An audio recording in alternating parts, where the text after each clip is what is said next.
Bago tayo magsimula, huwag kalimutang mag-like at share. Kung nagustuhan ninyo, mag-comment sa ibaba. Maraming salamat, let's go, ituloy na natin ang kwento. Sa sandaling yun, napagtanto bigla ni Tang Hoyle, sinadya talaga ng bida ang ganitong setup. Habang mariing sinusuri niya ang paligid, mabilis ang takbo ng isip ni Tang Hoyle, ang paghila ng laban dito ay hindi lang basta habulan, isa itong matalinong hakbang, yung huling pwesto, sikip, at puno ng mga gamit na magagamit ng isang dalubhasa sa hidden weapons para maglaho. Pero dito, sa lugar na ito na walang masyadong takip, walang pagtataguan, sila lang, ang semento, at ang malupit na katotohanan. Pero, bigyan naman natin ng kredito si Tang Hoyle, o baka desperasyon na lang talaga ito. Kasi hindi susuko si Tang Hoyle nang walang laban, pinakawalan niya ang kanyang enerhiya, sabay tawa ng baliw kahit alam niyang wala na siyang magagawa, sisigaw siya. Parang kinukumbinsi ang sarili higit sa kanina, hagupit niya ng todo yung kanyang malaking latigo, at sa totoo lang, parang buhay na ahas na bakal ang galaw ng bagay na yun, gumuhit ito sa lupa na may kasamang tunog na parang kulog, hinati ang semento kung saan nakatayo lang ang mga bida ilang segundo ang nakalipas. Ang bida, nakaalis na siya, halos lumulutang sa sariling galaw. Sa pagrampa ng mga pag-iwas na parang walang kahirap-hirap, naglalakad siya sa gitna ng sumasabog na lupa, sabay nagtuturo ng may kumpiyansa sa gitna ng laban, sabay iwas sa nakamamatay na palo ng latigo at nagbibigay ng masterclass sa pakikipaglaban, bulong niya. Ang basic ng laban ay nagsisimula sa pagpili ng tamang lugar. Tahimik na pumapasok ang boses niya sa gitna ng ingay habang nakatagilid ang ulo, iniwasan ng latigo na humagip lang sa kanya. Tapos, nagbahagi siya ng isa pang kaalaman, huwag mong subukang harapin ng direkta ang latigo. Makikita mong iniilaga ng bida ang hagupit hindi sa pamamagitan ng pagsalo, kasi sa totoo lang, pwede nitong mabali ang braso mo kapag ganun kalakas ang kalaban, kundi sa pagsabay sa agos nito, harapin mo na parang tinutulak mo palayo. Utos niya, tama ang pagkakasunod niya, inilihis ng kanyang espada ang direksyon ng latigo imbes na pigilan ito ng biglaan, ang ganda ng daloy. Hindi ibig sabihin na nasalo mo ay pwede ka nang magpahinga, pasugad na siya papalapit. Grabe ang hirap para kay Tang Hoyle habang pabalik sa kanya ang hagupit ng latigo, sinisira ang lupa habang papalapit. At dito papasok ang tunay na panganib, paliwanag ng bida, kasi mas delikado ang latigo kapag bumabalik na ito sa may-ari. Ang gandang detalye tungkol sa paano gumagana ang armas, kadalasan, sa unang palo lang nakatuon ang tingin ng lahat, pero alam ng isang dalubhasa sa latigo na ang tunay na atake ay kapag binabawi nila ito, ang pagbalik, ang pagkakalabit, hindi ito sigurado, pero nakikita ng bida ang lahat, inilagpas niya sa ilalim ng bumabalik na latigo, hinagip lang ng hangin ang buhok niya, at tuloy lang sa pagsugod na parang mandaragit na lumalapit sa sugatang biktima. Pinapanood ni Hayong ang eksena, halos malaglag ang panga niya sa gulat, wow, sa isip niya, habang sinisip-sip ang lahat na parang espongha, hindi ito basta labanan, ito'y kaalaman na hindi niya matututunan sa isang dojo. Buhay kamatayang bagay ito na nangyayari sa harap niya. Napalingon ang bida, halos hindi man lang pinagpapawisan, anong tinitingin-tingin niyo dyan? Tanong niya, para lang bang nagkakape lang sila? Turn nyo na, oras na para magsama-sama, napagtanto ng dalawa na hindi na lang sila nanunood, isinasali na sila sa aksyon. Ang lakas ng tunog ng laban sa malayo, hinagupit muli ni Tang Hoyle ang malaking latigo, sabay-sabay silang tatanggalin, pero inilagpas ni Hayong ang atake at gumanti. Napagtanto ni Tang Hoyle na kailangan niyang gumawa ng paraan pero huli na ang lahat, ang magagawa na lang niya ay dumipense sa paparating na atake, itinulak niya pabalik si Hayong, ramdam niya ang pressure, lalong lumakas ang frustration habang sumisigaw siya at buong puwersang hinigupit ng kung saan-saan ang latigo, gusto niyang tumigil na sila sa kakatangkad habang pumuputol ng hangin ang latigo, mga itim na marka ng panganib na lumilipad kung saan-saan. Inilagpas ni Hayong ang atake, ginagawa ang lahat, pero hirap na siya, bigla, may naramdaman siyang panganib na papalapit mula sa blind spot niya, huli na, sigaw ni Tang Hoyle, tapos na, pero teka, nasa likuran niya si Chung Yon, handang gumanti, naramdaman siya ni Tang Hoyle kaya kailangan niyang umiwas, napangiwi habang halos hindi siya tinamaan ng strike, nawawala na siya ng lupa, unti-unting itinutulak pabalik.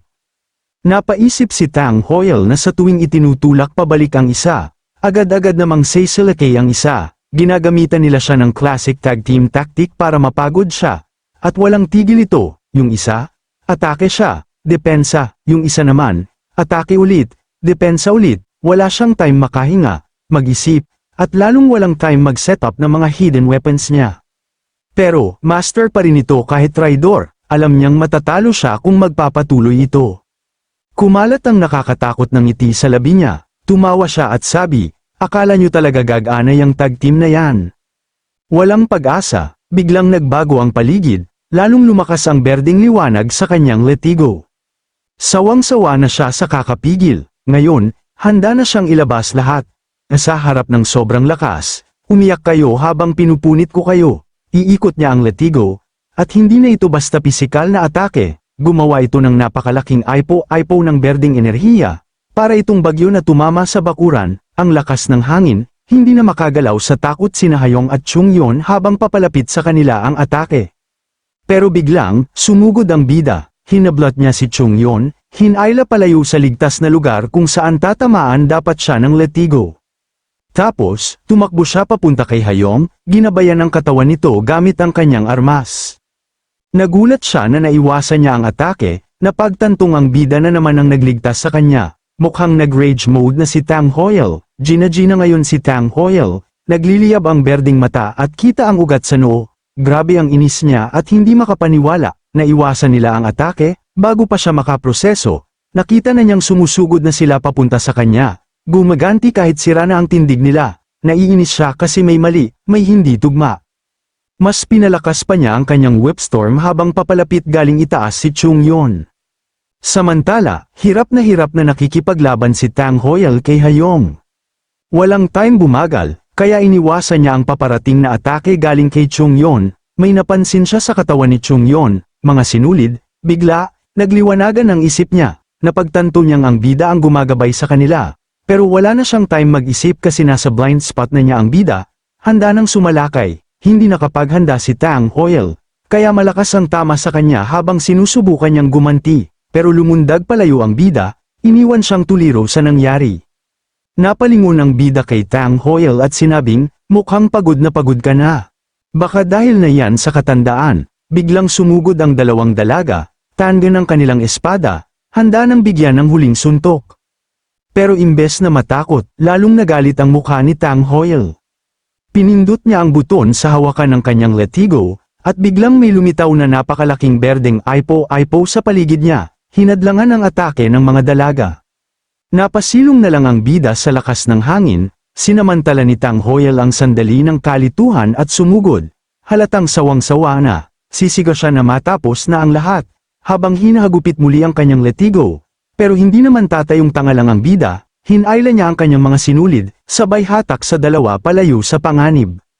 Pero handa na si Tang Hoyle, nagniningas ang berde niyang mga mata, nababakas ang matinding galit sa mukha habang sumisigaw na ito na ang wakas niyo. Diretso ang atake sa kanya, at nasalo niya ito, pero imbes na matakot, nanatiling kalmado ang determinasyon sa kanyang mukha habang tinatamaan siya.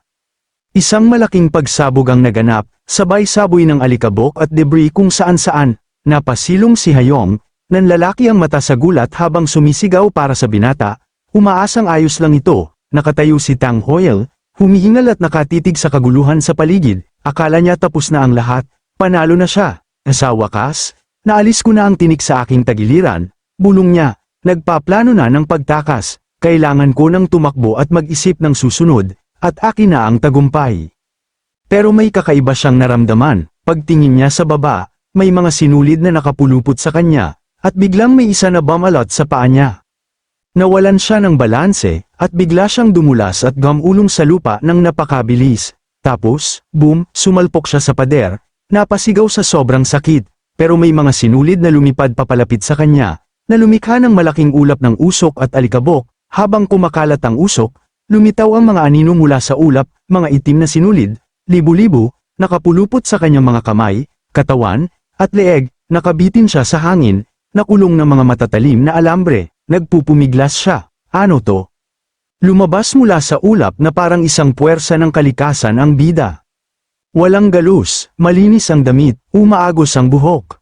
Nakakatakot siya kalmado. San ka galing, Tang Hoyle? Tanong niya, malamig ang boses. Ang mga sinulid ng kanyang teknik ay umiikot sa kanya, may halong lason galing sa atake ni Tang Hoyle na halos hindi siya tinamaan. Nanlaki ang mata ni Tang Hoyle habang dumarating ang takot, yun ang sikreto niyang armas. Akala niya, tatapusin siya ng lason sa hangin. Pero alam niyo ba, iba talaga ang bida. Siya ang totoong tagapagmana ng Tang clan, at walang epekto sa kanya ang lason.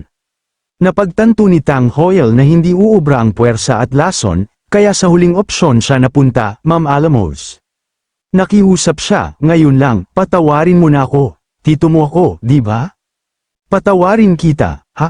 Tumigil ang bida sa harap niya, nakatingin sa lalaking nabuhol sa kanyang web. Itinaas niya ang isang kamay, marahang minamanipula ang mga sinulid gamit ang kanyang daliri. May ipinangako ako sa tatay ko, mahina niyang sabi, na kahit anumang krimen, bibigyan ko ng isang pagkakataon ang nagkasala. Lumiwanag ang mukha ni Tang Hoyle sa pag-asa, pero hindi kasama doon ang mga karapat-dapat mamatay. Nawala ang pag-asa, pinalitan ng sobrang takot, nagtagpo ang mga mata nila ng bida, at ikaw yun. Walang pag-aalinlangan, hinawakan niya ang panga ni Tang Hoyle at pinilit na ibuka ang bibig nito. Kumislap na pula ang mga mata ng bida habang hinuhubog niya ang mga sinulid upang maging isang sibat. Napasigaw si Tang Hoyle, napagtanto ang mangyayari. Tinawag siya ni Hayong, desperadong pigilan siya, pero hindi umabot sa kanya ang mga salita.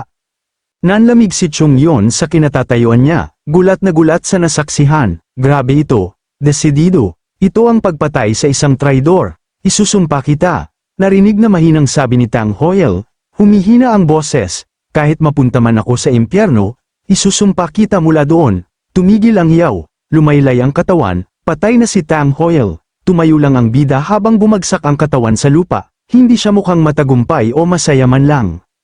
Sa background, pinapanood sila ni Hayong at Chung Yon, nanginginig. Nakakita na sila ng karahasan, pero iba ito, malamig at kalkulado. Masyado siyang malupit, naisip ni Hayong, mabilis ang tibok ng puso.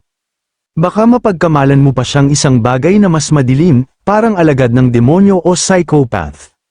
Walang paraan na ganun siyang Master Tang, pero kailangan kong malaman sigurado. Pinapanood niya ito. Umaasang liling ganito na may ngiti. Kung talagang walang puso siya, sa isip niya, may mararamdaman sana siyang kilig. Pero nang lingunin siya nito, napahabol siya ng hininga. Hindi saya o excitement ang nakita niya. Ano yun? Nagtataka niyang tanong sa sarili. Madilim at hungkag ang mga mata, may pagkamuhi sa sarili, at matinding kahungkagan, isang tingin ng matinding kalungkutan na para siyang nalulunod sa tingin pa lang. Nagpapanggap lang ba siyang kalmado? Tanong niya sa sarili, siguro normal lang siyang tao na nakaranas ng miserableng buhay at namanhid na lang sa panlabas, hindi ko kayang isipin ang bigat ng dinadala niya.